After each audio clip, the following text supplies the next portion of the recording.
This is a sequel to the other skit on water cooler talk or small talk. It shows that small talk between younger man and woman is the same the world over. The favorite subjects are always about man, woman, and money. Hi Barbara, how's life with the culture attaché department? We're really busy with hundreds of thousands of students going to the U.S. to study. We are swamped. Same here at the Commerce Department. Do you get a break to cultivate a social life in Beijing? Unfortunately, not much. I'm not single and free like John. He seems to be doing okay. The other day he went to the Beijing University International Student Function and met a really cute Chinese girl and asked her to have coffee with him. The problem was, just when John thought he could make a pass at her, she called him an imperialist running dog. I am not surprised. That John. I've seen him hitting on women in parties.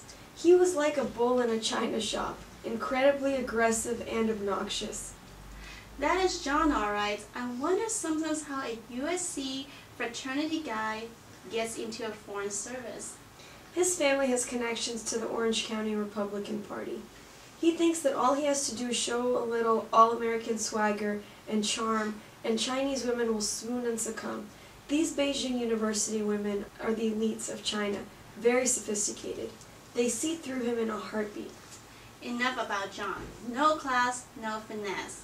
No cultural sensitivity. Some men never grow up. How's your social life? I wish I were like you, happily married. I so envy you, Slava. Being blonde and exotic, you have these men lining up to ask you out. They send flowers, limousine with chauffeur, and fancy gifts, whereas I am just stuck at home with children. Life is so unfair. Oh, my social life is not what it appears. These Chinese men around me may not have big salaries, but they all have big expense accounts.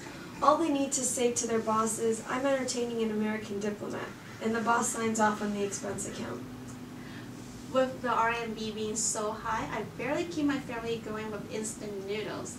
You may as well enjoy whatever personal you have available. Though I'm only a clerk at the embassy, I am those men's meal ticket. I provide justification for them to throw a banquet for their cronies and girlfriends, served with vintage French wine at the Beijing Hotel. And the Chinese government, or of the men's employers, pick up the tab. That is how the system works here. You seem to disapprove. You kidding? I enjoy the occasional luxuries in seeing the Chinese system in action, because one of my jobs is to collect intelligence about China. But I have no illusions why I am in demand as a guest. I'm just a trophy American woman. A wink and a nod, everyone is happy. Or as they say in Chinese, one eye open, one eye shut, if you know what I mean. You are always so cool and level-headed. It would take a special man to measure up to you. Life is so unfair.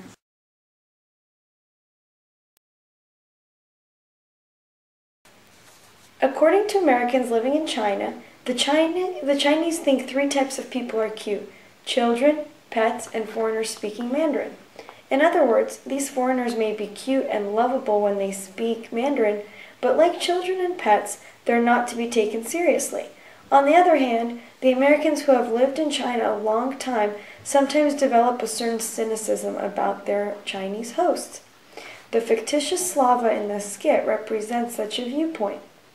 We hope that over time these simplistic stereotypes will disappear and the Chinese and American people can have a deeper understanding and respect for each other. Traditionally, the American Diplomatic Corps, or State Department's Foreign Service career officers, were almost exclusively filled with the male graduates of elite Ivy League universities. Since the end of the Cold War in 1989, those ranks have been open to more diversified people, including women and men from less prestigious schools.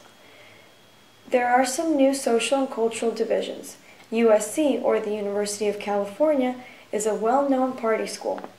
Our fictitious American Casanova John is presumably a fraternity guy who parties a lot but is intellectually challenged, boorish, and uncouth by some of the traditional elitist people in the Foreign Service.